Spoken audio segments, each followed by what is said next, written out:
Hello, friends, and welcome to Listening to the Verde. Listening to the Verde is a program to inspire, engage, and inform you about the Verde River and its communities. I'm Nancy Steele, Executive Director of Friends of the Verde River. This program is brought to you by the Arizona Humanities with additional support from the Lutheran Mission Endowment Fund. Our guest today is author Roger Naylor. Welcome and thanks for joining me, Roger. It's my pleasure. Wonderful. You may know Roger, but he is an Arizona author who writes books about Arizona.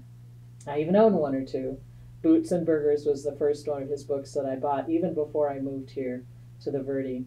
His books are essential if you want to explore this great state. In fact, he writes the official Arizona State Visitor Guide and the award-winning Arizona State Parks, a guide to amazing places in the Grand Canyon State. You might also find his work in the Arizona Republic, Arizona Highways, U.S. Today, and other magazines. In 2018, he was inducted into the Arizona Tourism Hall of Fame.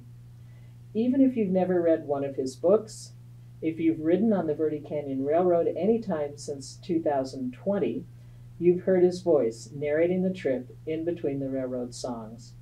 I'm so pleased to have you on our show, Roger. I'm happy to be here. Thank you. I always love getting a chance to blab about Arizona and especially the Verde Valley, the Verde River. I've been a resident here for 28 years, and it's my home that I love dearly. Wonderful. What does the Verde say to you? Well, it calls me. It invites me out to play every day. It's my escape. It's my sanctuary. It reminds me that there is hope. Even on dark days, even on sad days or whatever, we live in an arid state, and yet the Verde River is always there for me.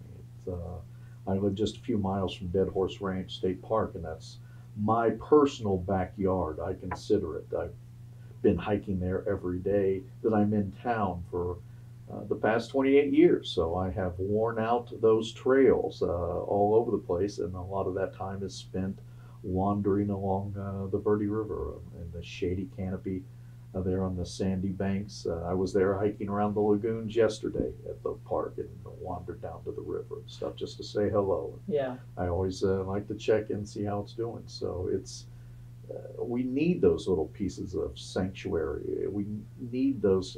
That's what state parks provide us. That's what these kind of places provide us. The Verde River, the recreation areas, but beyond all the significance of protecting the water resources and everything, it's wild country right on our doorstep, and that's a gift that very few places have. Yeah. Dead Horse is also one of my favorite places. I'm just curious if there's a trail or a route that you really like, that you would recommend. I love them all, and it just depends on my mood. Sometimes yesterday was kind of a nice lazy day, and I just made laps around all the lagoons and then cut through down along the river. And that's my favorite thing to do too. The park it has such interconnected trails, so you can just kind of go everywhere if you know them and stuff. And then other days I want the workout, so I do a big loop up into the lower Raptor hill trail and the lime kiln trail, and sometimes I go for miles and miles back into the limestone hills, into the grass country, hoping to see pronghorn or mule deer, or just enjoying the solitude there. But there's something for every mood, every day, every season. A lot of people don't like to be out in the summertime here because, well, maybe it's a little too hot. Oh, man, that's perfect. That's great. Because I can go down to the Verde and I've got shade, I've got cooling water, nobody's there, it's all mine. Just me and, watching for river otters and a bald eagle circling overhead. I mean, what's a better day than that? I know. The day that I saw a beaver in the pond was amazing. I haven't seen one since, but it was just, it looked like a dead log floating in the river, and then I kept looking at it and noticed that there are actually eyes. It wasn't a log. And then, of course, it Nice. did the classic slap of the tail Yeah. and dive into the water. Nice. We saw two beavers in the original lagoon there, and it's been many, many years, and have not like that. Have not seen them since. I see otters quite a bit, Yeah. but I've not seen the beaver in the lagoon again. But it's nice to know that they're still around, and, Yeah. about. So. Now, are you a birder at all? Do you look for birds when you're out? You know, I can name about 10 different birds, and one of them's woody woodpecker. So Yeah. I'm kind of limited with but I love seeing them, and certainly love spotting the bald eagles when I see them. Nice to know that they're neighbors. Yesterday I had this great blue and was going around the lagoon. I sort of have an ongoing feud with one great blue heron who gets very mad at me when during the summertime, because a lot of times it's just he and I out there, and he's Yeah. just fishing by the bank, and here I am making my laps, and what he does is he tends to go flapping off, even though I'm trying to give him a wide berth, Right. and he'll circle out over the water and then land in the trail again. So here I come a few seconds later, and we'll do this about 3 or 4 times until finally he goes flying off to the river, just mad as can be and stuff. So Yeah. so I'm kind of used to that. But yesterday I'm walking. It's such a beautiful day. It was nice and just idyllic. And I walked by, and here's this a great blue heron. And instead of standing really tall, he's kind of just crouched and enjoying himself. And he just stayed put and let me take a couple of nice photos. The water, the sun was shimmering on the water, and it's just very pretty. And I chatted with him, exchanged some pleasantries, and then continued on my hike and stuff. So, Nice. so I always love those kind of experiences. But as far as being able to identify a lot of different birds, no, sorry, I wish I could. But Maybe someday. Yeah, someday. Yeah. I enjoy listening to them and seeing them, Yeah. even if I don't know their names. Yeah, that's one of the sounds of the Verde is the backdrop always Yeah. of the bird song. Absolutely. Yeah, so it's wonderful. Besides Dead Horse, are there any other favorite places that you love in the Verde? Oh, I hike all the trails around here. I try to experience them all. I love being out and about. That's one of the gifts of living in the Verde Valley. One of the main reasons that we wanted to live here, why we moved here so many years ago, when we were looking for a place, we wanted a small town that was accessible, close to some other things, but had a lot of wild country right outside and stuff. So I get to all the different trail segments. Some days it's nice to get up and go hiking in the Red Rocks of Sedona, and to be able to do that in just a matter of minutes. Yeah. Is just an amazing. Sometimes I'll go further afield. If every now and then I wake up in the morning and go, I think I'll have lunch in the Grand Canyon and go drive to the Grand Canyon, hike down a couple of miles, eat lunch, hike back out, drive home in time for dinner. So I mean, Right. That's the beauty of being in Arizona and stuff. But the Verde Valley is.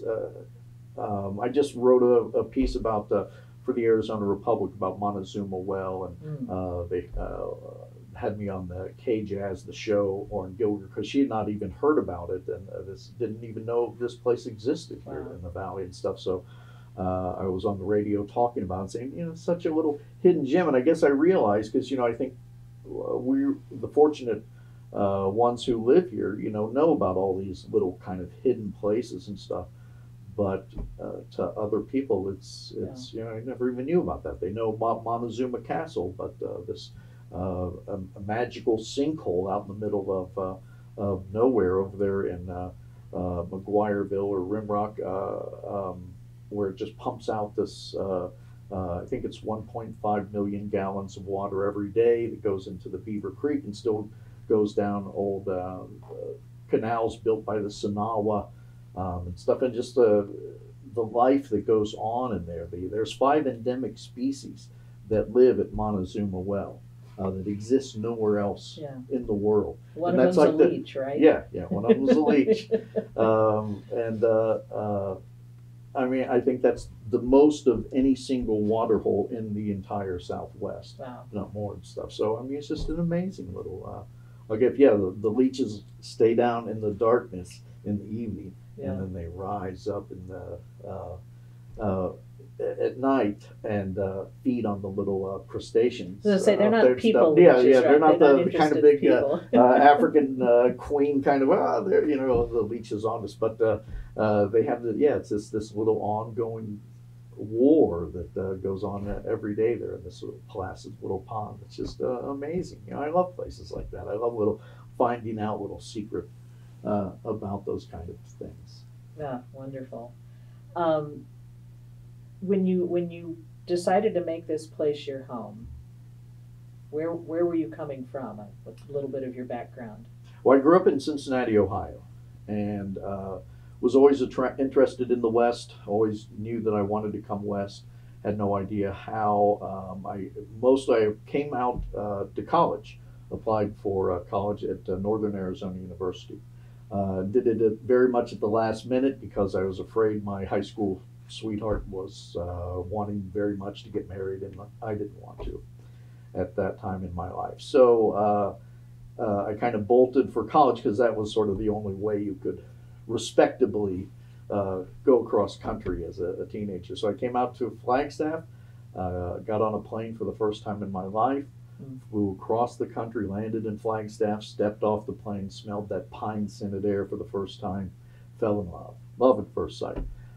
There's the San Francisco peaks rising overhead. I was enchanted.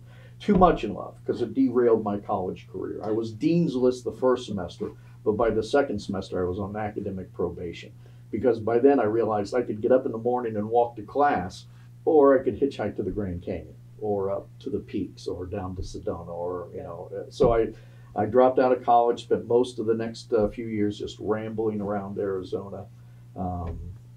Much to my parents' delight, who were convinced their son was now a drifter. But I just worked when I needed to and just explored and just fell in love with every corner of the state and, go back to Ohio and work and come back and travel, did that over and over. When I got married, I brought my wife out here on honeymoon, so this is where we're going to live someday, and took her all around. And fortunately, she fell in love with it too. And, as my writing progressed, once I got to a point where I thought I could make a living as a freelance writer, I don't have to be in Cincinnati. Because by that time in Cincinnati, I was kind of well known. I was writing for the newspaper and magazines and television, radio, and stuff. So I knew I could make a very comfortable living, but I also knew I'd be very miserable. So once I felt like I could make it, we moved out here. It's just been the best decision of my life.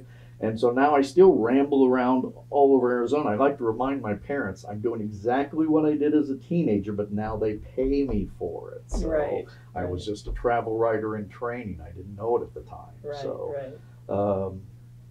I started writing for. I was writing for humor columns for a lot of newspapers and magazines around the country for many years, and then I thought, I'm living such a great life in Arizona. That's what I want to write about. So I started pitching some story ideas to the Arizona Highways magazine. They bought them. Pretty soon I'm writing for Arizona Highways. A couple of years later, I started writing for Arizona Republic, and it just kind of snowballed from there. Yeah. So for the past 17 years, I've been the full-time freelance travel writer for the Arizona Republic. So Okay. I get to cover the entire state, other than Phoenix. They have the staff that kind of covers Phoenix, and I do the rest of the state. Oh, So okay. that's So, it. I wondered about that because I see other writers doing the travel writing in the Republic. Yeah, they do. They'll generally do, and they go out and do cover some events or cover specific things and stuff. But yeah, I do kind of the state is my beat. Yeah. Yeah. Wonderful. I think we're getting close to time for a short break, and we'll be right back in a minute.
Welcome back to Listening to the Verde. We're here with Roger Naylor, an Arizona author and travel writer, and we're talking about all things Verde River, as we do on this show. Roger, I ride the Verde Canyon Railroad as often as I can. Whenever someone comes to town, that's always number one on our list of things to do. And there's a voice that we hear narrating the trip that we're on, and I understand that's your voice. That is, at least since 2020. Yeah, I've not heard it. I've not been on it. I used to. They kind of lost the custom when they hired me to do it, because I used to ride it quite a bit too and take people on. And now I don't know if I can listen to myself for that long of a time.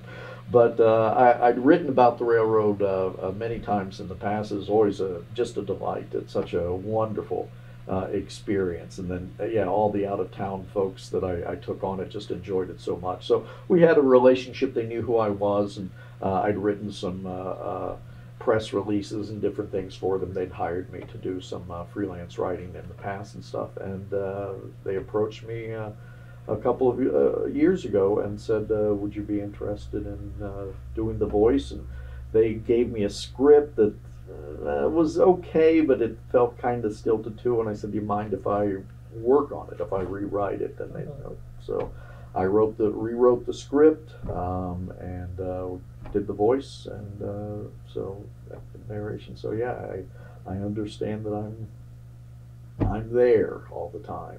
Yeah. I guess I'm even in the depot when you're wandering around. So I can't. I hope it's not too annoying. It's not at all. Terrible. No. It's actually wonderful. They should give you a free trip, in fact, on the train, so you can hear yourself. It's actually quite lovely, and they do intersperse it with the railroad songs, so it's not just all Roger Naylor talking to us, but it is really quite nice. I enjoy it a lot, and I thought it was a fun thing to hear that they didn't go out to Hollywood to hire some voice actor. They actually used you to do it. Yeah, it was very nice, and again, because it's a special experience for me. It's one that I have been on many times in the previous years and enjoyed, and I know how important it is to the community, and how it kind of gives us a little bit of identity. I mean, if you ask people about Clarkdale outside the state, that's generally what they'll know if they know that's where the railroad is, the Verde Canyon Railroad. And it's so many people have experienced that over the years, and it's a great introduction to the Verde River for a lot of people. They get to see it in a way that other folks don't. That you make that slow ride over, and there it's unfolding. You get to see the wildlife that it attracts. You get to see the eagles and the herons and sometimes other things. You get to see the wildflowers blooming in the seasons. You get to see the summer greenery and the fall colors, and it's a really nice connection between the two. So I like that very much. Yeah.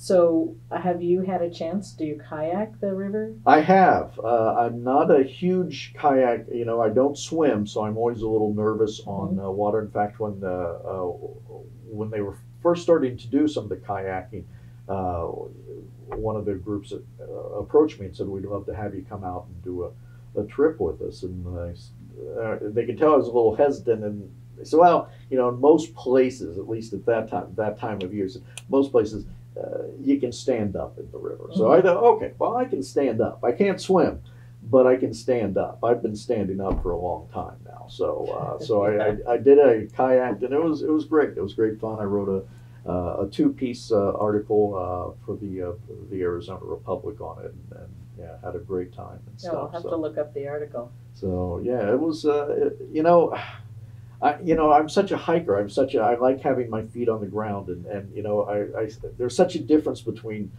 desert hikers and kayakers and stuff. I thought, man, you guys, you're so full of hope, and you're all surrounded by water, and when you brush by, greenery, it's also nice. And I'm out hiking in the desert, and everything out here is going to try to stab me or sting me or slice me open. It's like being in a relationship with someone who's trying to kill me all the time. But I love the desert, so all aspects of that. But yeah, it's a terrific experience, and that's, I think, one of the things I like so much again about the Verde River is that softness. Because I do travel the state, and I'm everywhere for my books and for my articles. So I spend a lot of time, hiking in different corners of the state under all sorts of different extremes. Out among the Sororos or out in the high elevations or across sandstone, and it's all exciting. It's all beautiful. I love it, and I'm always so happy to come home and just take a walk down along the river and around the lagoons and just have that calmness and have that peacefulness, and that's just the best. It's nice to be able to do that. It's nice to. I'm so passionate about Arizona, and I want to see every corner of it. And everything I write is designed to get people to do that. To get out and explore all the things that we have, all these wonders that we have out and about.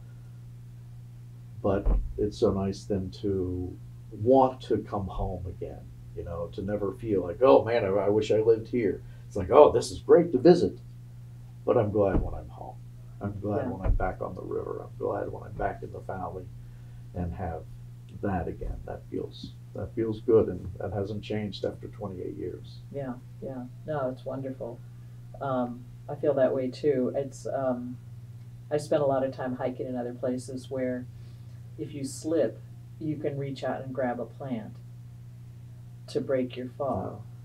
You do that. Yeah. You're That's you're pain. taking some chances there. That's one of the things. Yeah, you have to stay very small and compact, and yeah. My my sister and her husband were living in Seattle for a few years, and they came out to the desert to go hiking, and they kind of trailing. And immediately I had to, no, don't let things hang off. I said, I showed him, you've already got cactus spines stuck in, because you have a loose sleeve there. So I said, you just have to kind of stay on the trail and be at peace with it. And just, make your, you don't fight against the desert, or you just accept it and move through it in a gentle way, and enjoy the beauty, the complexity. Everyone sees harshness sometimes in this landscape of ours, and I don't. I mean, I know it can be unforgiving. It can be dangerous. It doesn't tolerate carelessness or mistakes, but it's incredibly beautiful, incredibly complex, incredibly fragile, and it's up to us to kind of protect that. And you guys do such great work with our number one, our main resource in the state, by protecting the water, by protecting the river, keeping that flow going and safe, and letting people enjoy it and appreciate it. Because the more people that enjoy it and appreciate it, the more people that will want to protect it and save it, I think.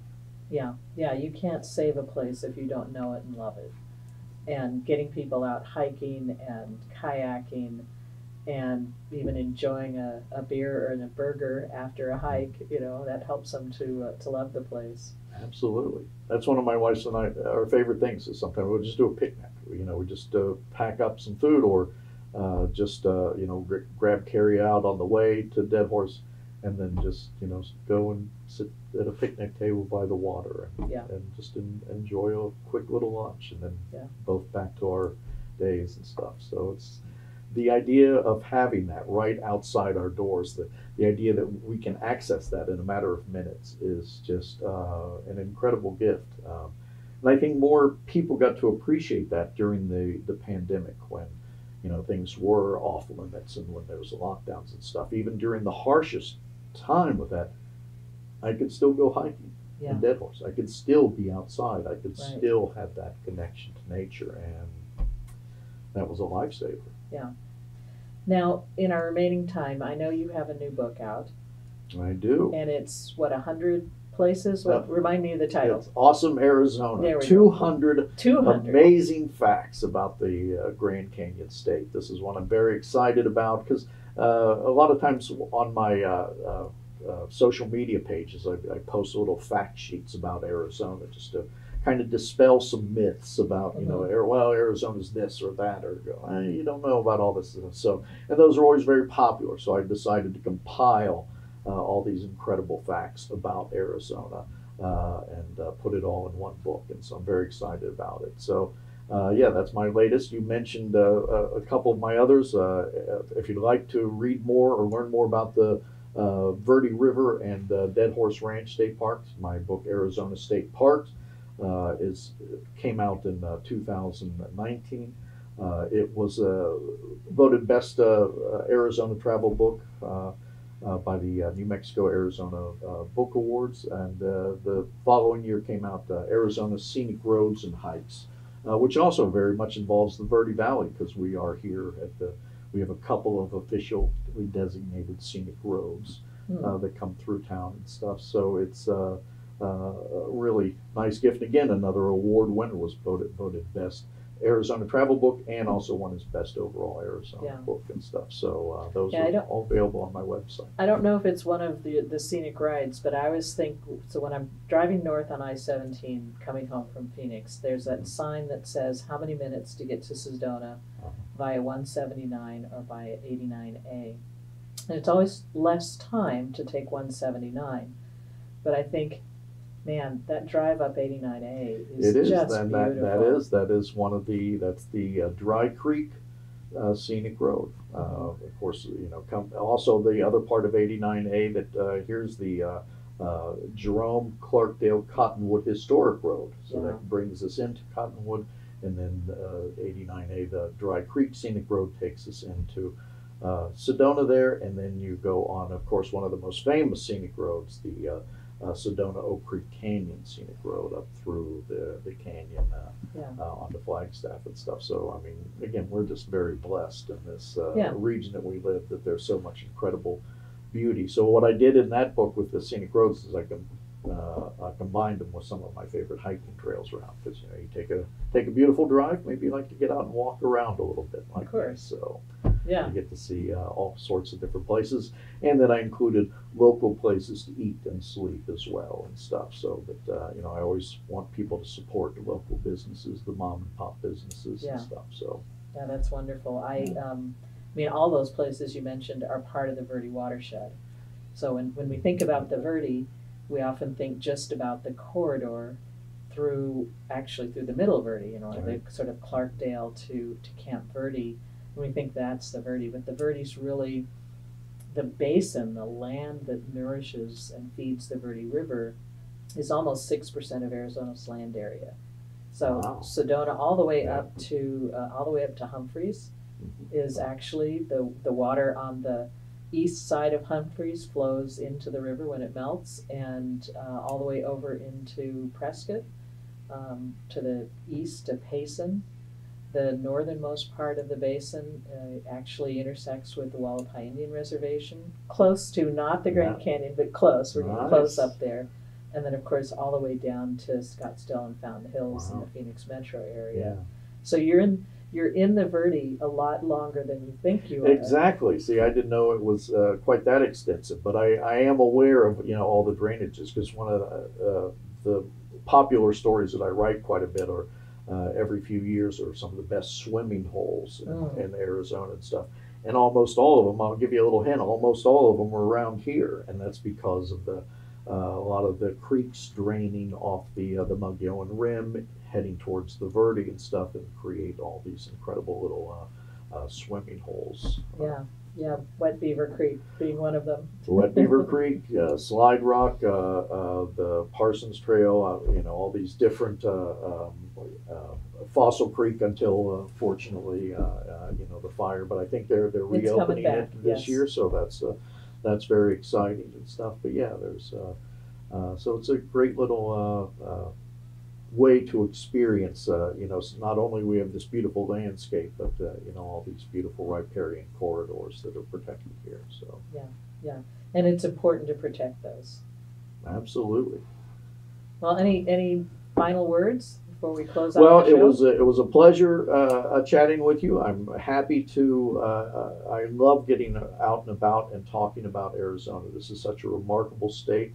That's why I write the books, so that more people get to discover that. And if you'd like to learn more about the books or follow along with me, my website is rogernaylor.com, and you can go there and learn more. But thank you for all the great work that you do in protecting the Verde, because you give me a place to go outside and play day after day after day after day, and you give me drinking water, and all that. I appreciate all of that. So you guys are doing great work.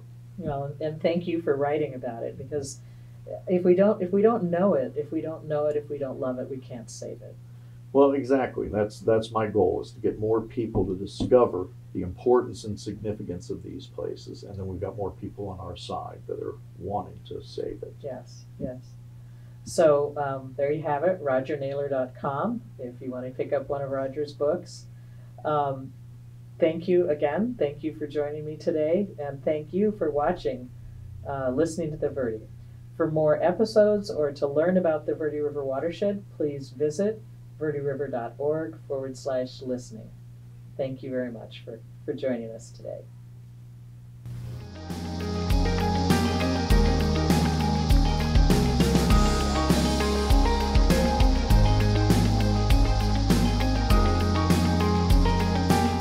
Listening to the Verde is brought to you by Friends of the Verde River.